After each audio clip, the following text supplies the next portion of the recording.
Stephen Miller was in DC whining about communists yesterday, and there's this real misconception that the only people the American government has rounded up without due process and deported are brown people, and that is not real. It's time to talk about the Palmer raids. In 1919, there was a lot of labor unrest in America. There were big national strikes and a lot of labor agitation coming from Italian immigrants, Eastern European Jewish immigrants, all of whom had ties to leftist organizations, communists, socialists, anarchists, etc., labor unions. Anarchists sent a series of letter bombs to several cities. One of them targeted the Attorney General, A. Mitchell Palmer. The bomb set off a real fear of anti-capitalist movements in America, and the AG moved to arrest thousands of people.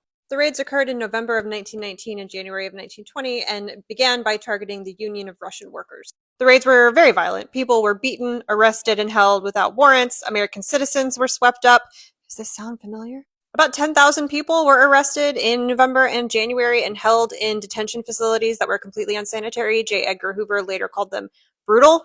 J. Edgar Hoover? There were raids in 23 states, but only a few were actually serious. The ones where the Jews lived were the ones that mattered. Shocking no one. But federal agents were sent to multiple towns to make shows of it.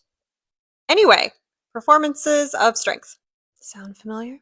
So many people were arrested without a warrant that the actual success rate was very small. They only managed to deport about 500 people, including Emma Goldman, very well-known activist from Russia. Because of her activism against the draft during World War I, her ex-husband had been denaturalized as punishment.